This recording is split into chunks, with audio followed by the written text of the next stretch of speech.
So the parent letter. So what I actually do um, on the parent letter, obviously I have a. You can take this one that I have, and I just change the date and just kind of talk about what my expectations are for the parents,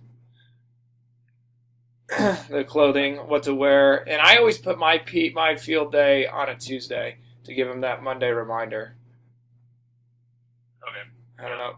I don't know what you've done in the past, but for my school, giving that buffer is nice. That's why for Olympic Fest, I like having it on Tuesday too to give that like one more day buffer. But yeah, this is just to kind of more or less prep the parents for the day. And I haven't really changed this throughout the years except for the date. You can see I do one day and I have one rain makeup day right up here, and that's if it doesn't work out, it doesn't work out. I do not do an indoor field day, which I've heard is a disaster. I don't. Yeah, I wouldn't want to do that. No, and that's another reason why I always put mine at the last, week because it's like we had the day, and in 8 years or 7 years of doing this, I haven't had a rain day, but it's like it happens that day or the rain day, or it doesn't happen. That's kind of the agreement we've come up with. Yeah. So, but this kind of gives the parents information about the day. But they always ask us if they could volunteer, and I had a sign up sheet, and that just was a cluster itself. And hold on, just one sec. I'm gonna close the door and record something, and then you guys can play though. Go for it. I'll be right out.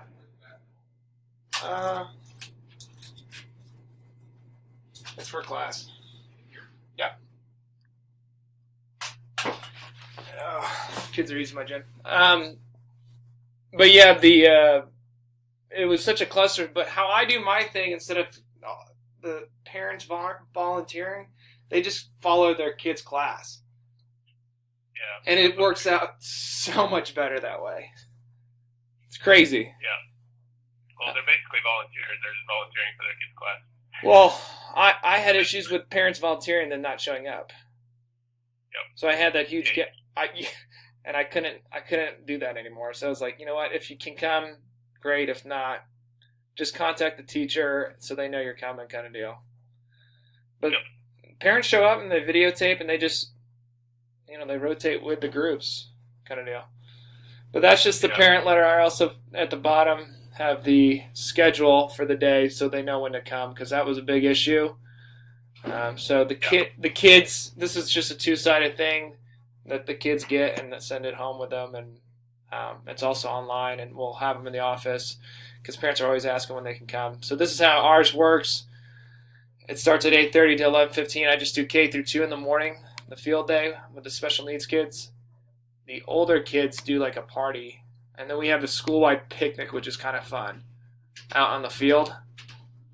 Yeah. I would propose this schedule to your building. I don't know how it would work, if it, how it fly there, but then third through fifth grade in the afternoon, and that's it. Yep. And it's done in one day. I know some teachers do like 2-3 days. I can't even imagine. So this is what goes out with the parents, and you can have this template if you want it, and I just every year just change the dates, and that's it. Gotcha. So I sent you a field day event thing. Yeah, I got that pulled up too. So this is another just template that I rotate out every year, kind of deal, and this is part of the packet that I give to the teachers. So they know where to start out. So, like, for example, if a first grade class was starting out here, I would highlight this for them so they know exactly where they're starting out. I got you. Yeah. So they're staggered. So, like, I would write first grade A is here, first grade B is here, first grade C is here, second grade A is here.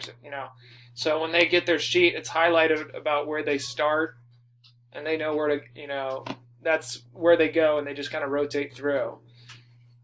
And then I just switch out every so often the events. Kids always ask about ribbon events, so that's why I have this little ribbon thing here.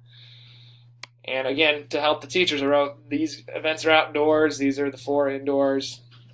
This is, I think, last year. And then you're just swapping out events. I do 2 columns just because sometimes a 3rd grade event is different than a kindergarten to 2nd grade event. But as you can see, this year they're all the same this year. But in some years they've been different, so that's why I do that. Yeah, you do like 10 minutes event or? I will. I'll show you the schedule. I have a very specific horn schedule that I've come up with, and it's just enough time for them to get the activity in. But yeah, and then the ones what I put with the asterisks, every kid in the class is going to be doing. So you can see most of them are the ones without an asterisk are ones that are ribbon events. So signed up for, yeah. Oh shoot. Oh yeah, I'll send that to you again. You should be able to view it though, right? It wouldn't let me open it for some reason. Okay, let me go to that one. Well, I sent you a maps one. You don't really need to open that one up. I usually hand draw a map of outside and inside on one sheet of paper. This was just for like the inflatable group that was coming in so they knew where to set it up. But the actual map that I do is on a sheet of paper. I literally hand draw it, and it's from my gym to the outside, and I sketch up the rotation and put the number correlating with the event. So there is no question of where to go, and I even have arrows going so the teachers know. It's about as clear as day. So, but this is for when I had inflatables a couple of years ago. I'm going to have to print this off again for the Carnival company because I'm going to have one inflatable so they know where to put it. Gotcha. 6th grade helpers. Did you get that one? Yeah, I got that open. Yeah, pretty straightforward. Yep. Plugging them in. That's it. I usually do it one of their last PE classes. I always have like field day in my lesson plan. Let's see here. Here's like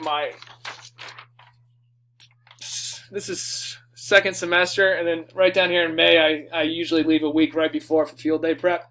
That's teaching kids high jump, broad jump, and going over some events that maybe I didn't cover throughout the school year. So everyone's on the same page, and that's when I teach the 6th graders my expectations for what that should look like if you're signed up for it. And then I used to have the kids pick it, but I usually kind of put them in their spots now because just knowing the kids, which ones work well, I don't know. Right. But it's probably then you can group kids how you want them to, like with certain people. Right. And some events you need a lot of people there, some you don't, but. And then I give this to the 6th grade teachers too, so they can go over it with the students too. So, class events. Do I need to send that one again? Nope. They all opened except for the horn schedule. Okay. Let me try that horn one.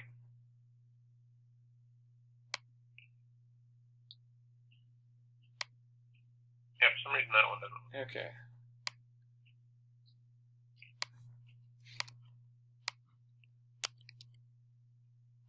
Send that one again.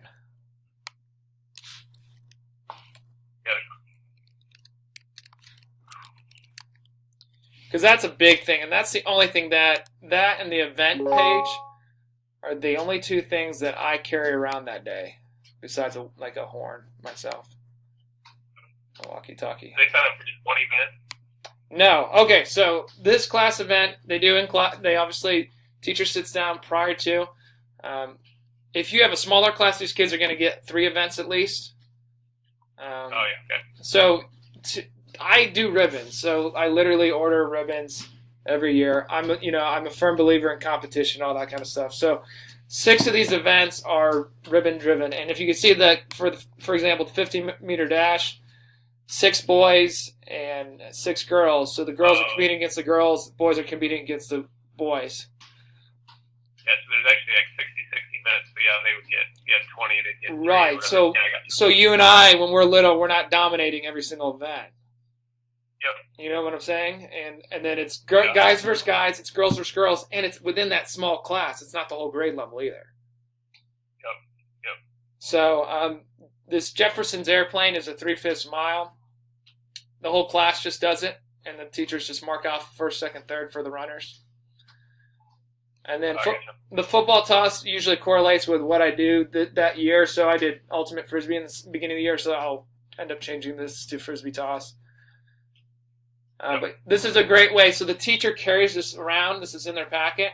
So they can hand it to the sixth graders, and the sixth graders can say, all right, Tim, Terry, Brooks, Owen, you guys are up.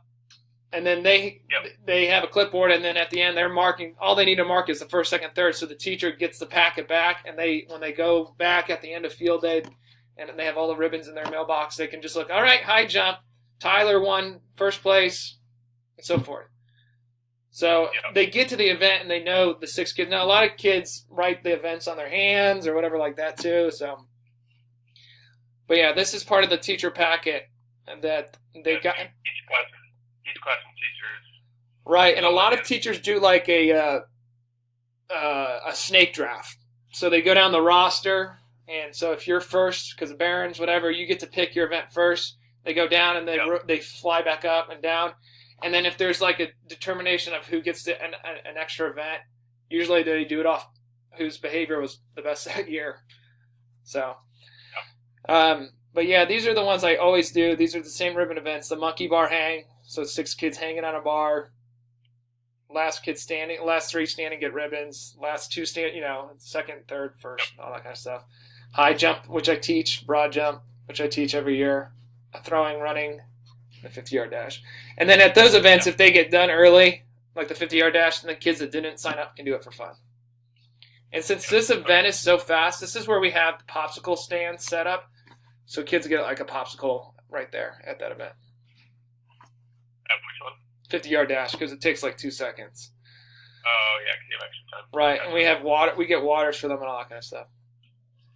All right, the last one is the most important thing for you is the horn schedule.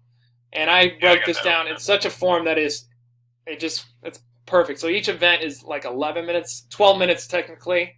It's 11 minutes long, and then I give them a 1-minute transfer.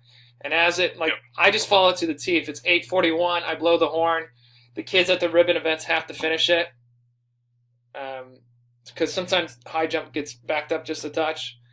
But I do it in a way the next event is like indoor. It's just a fun game. So it's not like if they miss a couple minutes of it, whatever. But they need to get that done.